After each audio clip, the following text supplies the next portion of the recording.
Hello, everyone, and welcome to another edition of the Gridiron Review. Alongside Bill Wagner and Pete Medhurst, it's great to have you with us. And Bill, before we get to the high school slate of games, as is often the case, just like the distracting demonstrations going on in pro sports, taking away from some of the events themselves with Colin Kaepernick, Megan Rapinoe. Now on the youth league level, great story in the Capitol over the last couple of days that has got an awful lot of eyeballs on it. And it's resulted in a big meeting coming up on Wednesday night where, football basically is going to be given a zero tolerance policy at the youth level because of another incident where parents, not kids, parents can't behave themselves. And I give Larry Brown from the Old Mill Youth Association a lot of credit. He made what certainly could be a very unpopular decision within his ranks and pulled his team off of the field because of parental units from both sides that were coming together during the course of a game. And at least he took a proactive step in the positive direction there to de-escalate what was could have been a problem situation. Well, now County Parks and Recreation, along with the AAYFA, Bill, are going to put a zero tolerance policy. And so if you act like a fool, we're just simply going to get rid of you and you're not going to be able to come watch your kids play anymore. It's that simple. Well, it's sad that it's come to this, but I applaud Recreation and Parks and the Anne Arundel Youth Football Association for taking this measure because, frankly, it's despicable, Pete, what we're seeing. And this is not new. This has been going on for a few years. We had a terrible incident at the championship day. It was supposed to be the wonderful day to celebrate the end of the season. Involving mothers who came down on the field. It's out of control. These people have lost their minds. And it was great to hear the recreation leaders. We had Rick Anthony, head of Anne Arundel County Recreation and Parks. John Spinnenweber, who is another key executive there. Chief of Athletics. Yes, we had you and others who are involved with youth football. Mark Gibson, the vice president of AOFA, all said the same thing. Cool it. Calm down. The one incident involved was at an 8-year-old football game. And you heard from the officials, the champion officials group. I mean, they're practically putting their lives on the line to referee youth football. It's unbelievable. They're scared. It's like they need a police escort to get out of the parking lot. It's out of control, and any parent that's engaged in this kind of behavior, anything other than cheering for your team and your child, you should be ashamed of yourself. I mean, we should be talking about what was an unbelievable game this past week in the varsity U level between the Chargers and Gork, who've been two top teams in this particular age bracket as they have come up through the years. Chargers win it by a score of 20-14, but unfortunately, we're spending all of our time now on what is going to be a meeting Wednesday night at Old Mill High School to discuss and have a dialogue so we can finally eliminate this stuff, hopefully, once and for all. Every game in the Varsity Division American this week decided by a touchdown or less. That's what we should be talking about instead of the behavior of 5% of the people who ruin it for the other 95% of the folks out there. Right, and I hate to say it, and this will be my last word, it is going to come to the Larry Browns of the world, the commissioners of each organization to rein in their parents. Because, Rick Anthony shouldn't have to wade into this. This should be handled right at the local level. And, I applaud Larry Brown for his actions, and he's a very good commissioner. We need more Larry Browns to tell their people, their parents, because they are the ones that know them, if you do it, you're out of here. You're going to be kicked off of our premise, and you won't be allowed back.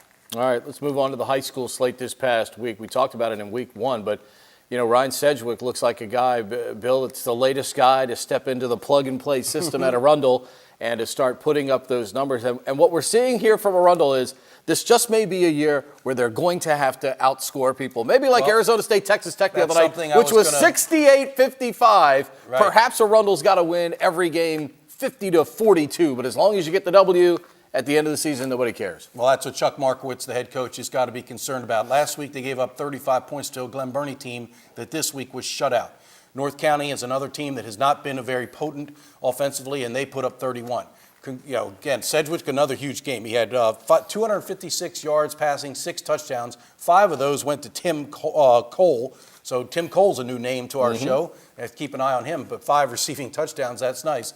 But, they got to get some things fixed. Part of their system, they go up and down the field. It's kind of like Texas Tech, and it leads to big scores, but they're giving up way too much. Well, and not to totally hit the panic button, 12 of those points came in the fourth quarter from North County when there were probably some subs in the game. Because obviously it was enormously hot Friday night and Saturday afternoon for the Southern Annapolis game. So you can only imagine what those kids were going through from a hydration standpoint out on the field. Meanwhile, at Old Mill, Cyrus Gay runs for 175 and a couple of scores. They shut out Glen Burnie by a score of 33-0. And Bill, the one trend that's developing here already, I think we know who the teams are that are going to be slugging this out. It's the same 4. It's going to be Old Mill, it's going to be Broadneck, it's going to be Arundel, it's going to be Annapolis. It looks like here early as those teams have already served notice that they're going to be the clubs that are going to be hard to deal with. Well, and 3 of those that you mentioned have been at the top of the pack for 15-some years, Arundel, Broadneck, and Old Mill, and it's kind of rotated as to who the 4th team is. South River's made its stand at times, and Chesapeake, as we've mentioned, and it does appear that Annapolis has got the horses, and now for Nick Good-Malloy, it'll be interesting to see if he can knock off one of the big 3. Yeah, and that's obviously how you handle winning is going to be important, and that's what these other clubs have done. They have become very successful in terms of how they handle winning each and every Friday night. Severna Park got a nice win, shutting out South River by a score of 20-0 with Tim Hanratty passing for a pair of touchdown passes in that one. A good bounce back from week 1 for Severna Park. I think this is a big result for Severna Park. I mean, they've had their struggles over the years, and South River is one of the quality opponents in the county, and a 20-0 shutout speaks well. Tim Hanratty had threw for 2 touchdowns, ran for another. So I think Severna Park, we're going to have to keep an eye on them. They may be turning the corner. Hopefully. Broadneck beat Northeast by a score of 50-0. Another big day for Shane Davis. And again, as I cautioned, there is another one behind him. Is he a quarterback? I don't know, but if he's anything like the other 2, they'll probably move him in that direction. But Shane with a big day, 332 yards and 4 scores in this one. And 50-0. Yeah, and Rob Harris's team good right out of the gate here at the start of this season. Yep, well, and Broadneck is putting up points. I mean, they've always had the defense. That's been their calling card. Rob Harris came from he was a defensive coordinator under previous coach Jeff Herrick, who I've been staying in touch with, email back and forth with Jeff. He's living in Ocean Pines. We wish him the best in his retirement. But Rob has always had a good defense, and now it looks like they're putting up points. This Davis kid's legit. Annapolis, no problem with Southern on Saturday, and you got to figure on a day where, we were at Navy on Saturday, and you know how hot it was there. Brutal. On a day like that where you got a 4A team that's probably got 50, 55 guys out there dressed on the Annapolis sideline, and Southern's probably got 30 if they're lucky. The inevitable happened there as the Panthers pull away for a 68-15 victory. Justin Williams, big game. 100 yards rushing, 100 yards receiving, 3 passing rather. He's the quarterback. 3 passing touchdowns, 3 rushing touchdowns. They got some athletes over there. Amarad White, another big game. We've already talked about Cameron Huff. We've, the Trey Gross. They got some athletes. They got some horses at Annapolis. And when you got a quarterback that's putting up dual threat like numbers like that, he becomes a guy that as this season goes along certainly gets into the conversation for the Rhodes Trophy as top player of the year as well. Absolutely, and early on there is no clear-cut favorite. We're just starting to hear some names of people, and we'll see who's consistent. We mentioned Old Mill always has a running back, so that person's going to be in the mix, and then Sedgwick has been putting up some pretty big numbers. So it's still early, but we will start to shake that out in about 2 or 3 weeks. Over on the private school side, what a game between Spalding and Good Counsel. Spalding showed some. Kyle Schmidt's team, again, right there. Takes the lead, gets the 2-point conversion, goes up 14-12. Good Counsel then gets the go-ahead score. But we talked about this a little bit in week 1, and we talked about it with Mount St. Joe and Rob Holzer. Kyle Schmidt, they've even taken that talent level now at Spalding to another level higher, because when you're playing toe-to-toe with the Good Counsels of the world, that means your talent level is on par with the very best that this area has to offer. Right. Well, as those who don't know, Good Counsels in the Washington Capital Athletic Conference, they, along with DeMatha, are always right at the top of that conference. They recruit region-wide, and almost every year they have about 12 to 14 major Division I prospects. So Good Counsel is always loaded with talent. And now we're seeing Spalding is pretty loaded with talent. It's funny, I talked to Zach Abey, who is now the backup quarterback at Navy. I interviewed him this week, and after our interview, I said, hey, is Evan Falkman legit? And he said, oh yeah. And coming from Zach Abey, who's had success at the Division I level now, that speaks volumes. I think we're going to start hearing that Evan Fockman's got some pretty good offers and is going to end up playing college football. He had over 100 yards rushing against a very good Council defense. A muff punt really hurt them. Kyle Schmidt said, it was a great quote, he said, "We're going to win a game or two down the road as a result of this loss." No doubt about that. Meanwhile, St. Mary's struggled for a second straight week. Bullis beats them by a score of 28-6. Pilati shutting out Severn by a score of 41-0. Annapolis Area Christian School, They got on the victory board. Getting in the win column, 44-14. Sam Akimmakomi. Right. Coming Let's up hope we said with a that big correctly. Day. 3 rushing touchdowns in the win for the Eagles in that one. When we come back here on the Gridiron Review, Bill and I will recap 2 wins for the locals, one with a frantic finish, the other one not so much. We'll talk about that when we return right here on the Gridiron Review.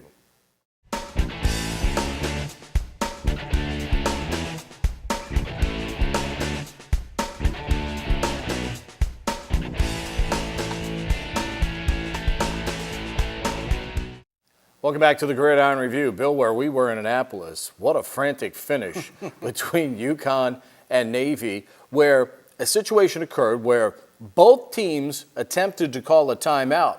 The officials acknowledged UConn's first. It became their last timeout. The question is, why are you calling a timeout with the clock stopped in that situation for UConn? It leaves them with no timeout, 17 seconds on the 1-yard line. Navy stuffs the running play.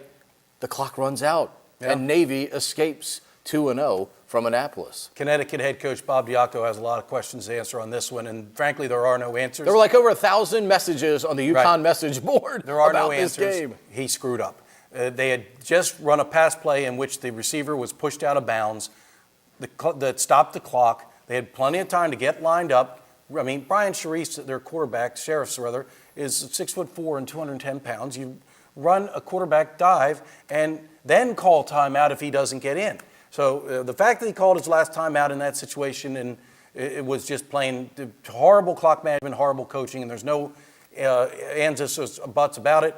I mean, how about Navy? Ken Matalolo went from having this just terrible, because they were going to lose. Yeah. I mean, they are on the 1-yard line with 17 seconds. You figured 2 plays at least that they could run, and how can they not get in? And he went from total despair to running, doing the victory dance across the field. It was pretty funny to watch that highlight. You got to dial that up on YouTube if you can find it. Great win for Navy, though. Win is win. American Athletic Conference victory. They got some things to clean up. Second half was ugly. Navy got up 21-0, gave up 24 unanswered points and fell behind. Second half, they did not move the ball well offensively. Defensively, they had some long drives against, some special teams errors as well, throwing a lot to clean up. I think the 2 big plays, really, the blocked field goal that Navy didn't get, which would have made it 24-0. Proved crucial at the end. But also they're driving in for a touchdown, and the fumble on the mesh, that was terrible, which would have probably put the game out of reach at that point. Yes. Tamar Summers picks it up for UConn, returns it for a touchdown, and all of a sudden the total complexion of the game changes at that point. But late in the game, and we talk about this all the time, you hear coaches preach about it. Even if you're only going to fair catch it, catch a punt, because the game changed when UConn didn't catch a punt and it rolled for 63 yards, and Navy's Calvin Cass did catch a punt and he returned it for 26 yards, which gave them unbelievable field position for the go-ahead touchdown. You're absolutely right, Pete, and that's why I highlighted Eric Harris as the lead to my notes package on Sunday, because that punt changed the game. And let's make mention that Eric Harris was the backup. Alex Barda shanked a punt out of bounds and ticked off Niamat. Well, they like Harris. Harris has been very versatile in camp. He's a guy that could eventually maybe help them in well, either he may be area. the starting punter now after what he did on Saturday, because earlier in the game he dropped in a nice pooch punt that was down at the 9-yard line. But that 63-yard punt changed everything, in my opinion. You're absolutely right. And the Chris High fumble, not only does it take points off the board, but it led to points because they took it 86 yards. It led to immediate points because of the recovery. 14-point swing right there. That was a huge play in the game. But bottom line is, Navy's it's a lot more fun to work on correcting things off a win than a loss. No doubt. Meanwhile, in the suburbs of Miami, Maryland rolled Florida International. Florida International probably ruining the day that they fired Mario Cristobal. They used to be a bowl program under Cristobal, the former Miami Hurricane offensive lineman. He had them in bowls. He had them competing for league championships. The AD got too big for his britches, fired him. They haven't been the same since. They were a woeful-looking outfit on Friday night as DJ Durkin's Maryland Terrapins just picked them apart from the get-go. Maryland could do anything they wanted offensively in that game at any time. I agree with you. FIU looked like an FCS team to me. They really did, and not a very good one. And that's an insult to good I was gonna FCS say, teams. right. Like the Navy, Fordham, what Navy played would have wiped up FIU without By the way, any problem. Fordham, by the way, bounced back, Yes. scoring 80 points against Elizabeth City State, who's a D2 team. They took their frustrations out. Old Mill's Noah Fitzgerald had a touchdown in that game on a fumble recovery for Fordham in that contest. But Maryland Maryland did whatever they wanted, Bill. Well, and as a very good confidence boost for Perry Hills, the quarterback. He had a better game than he did in the opener, was more of a factor. And I think that's something that kind of was with a little storyline coming out of it. It was, you're not a game manager. We need you to be a playmaker for us. And so that was kind of one of the storylines that Coach DJ Durkin talked about afterwards.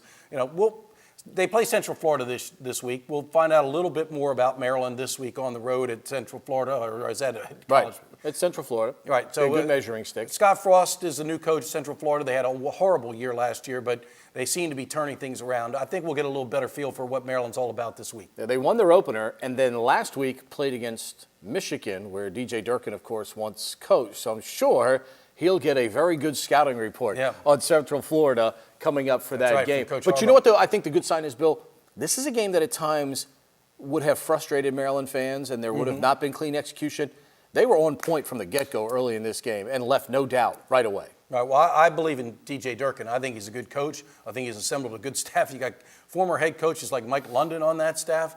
I think their success is on the way in the future. And again, I don't know how much it'll show this year in the Big Ten Conference. They'll probably pull off a couple surprise wins, but they're also going to take their lumps. He can't turn around a program in 1 year, but I do believe that he's the right man for the job. All right, as we're taping this, there's only one NFL team in the books locally, and that's the Ravens. We'll talk about their conquest of the Buffalo Bills, as poor as it was, when we return right here on the Gridiron Review.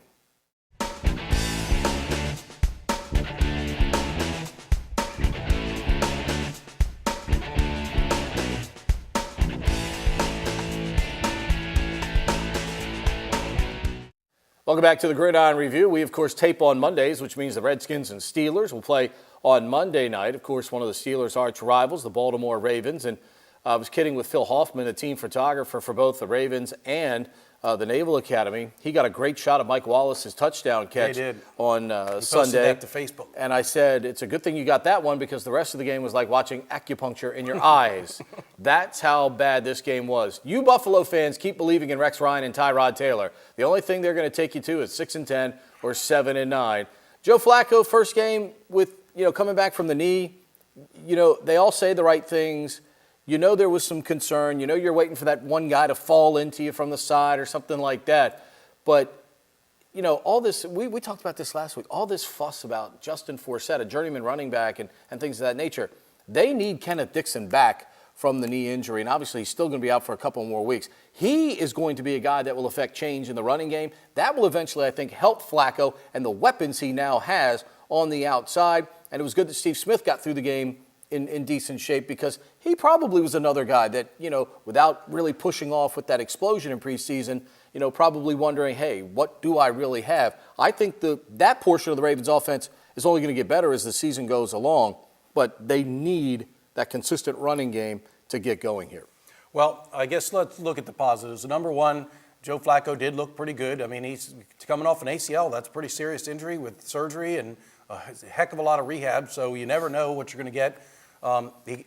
Joe's still got the strong arm. That doesn't go away. They have surrounded him with more weapons. That's one thing we did see. Might be the best complete set of weapons he've had since he's been there. I think so. And when Max Williams and some others come back, but you're right. Number one, Justin Forsett and Terrence West give you a good 1-2 combination in your early downs. Kenneth Dixon, I think, will make a difference as a third down back. He is explosive. He's dynamic. We saw there was a Brashad Perriman sighting on an NFL Sunday. It was. He caught a pass. It was a great catch. Now, it was the only catch he made the whole game. Dennis Pitta is back, unbelievably, from a second dislocated hip. He made some nice grabs. So there was some I think positive. the clock is ticking on him, though, because the first time he takes a big shot, if he takes a big shot, and that's obviously, remains to be seen. You wonder where that hip is going to be. It could be at the 50-yard line 1 minute and on the sideline on the next. Well, he has taken a chance coming back from 2 serious injuries like that. That one thing that I'm worried about, Joe Flacco was never mobile. Now he's completely immobile. He did not want to run out of the pocket.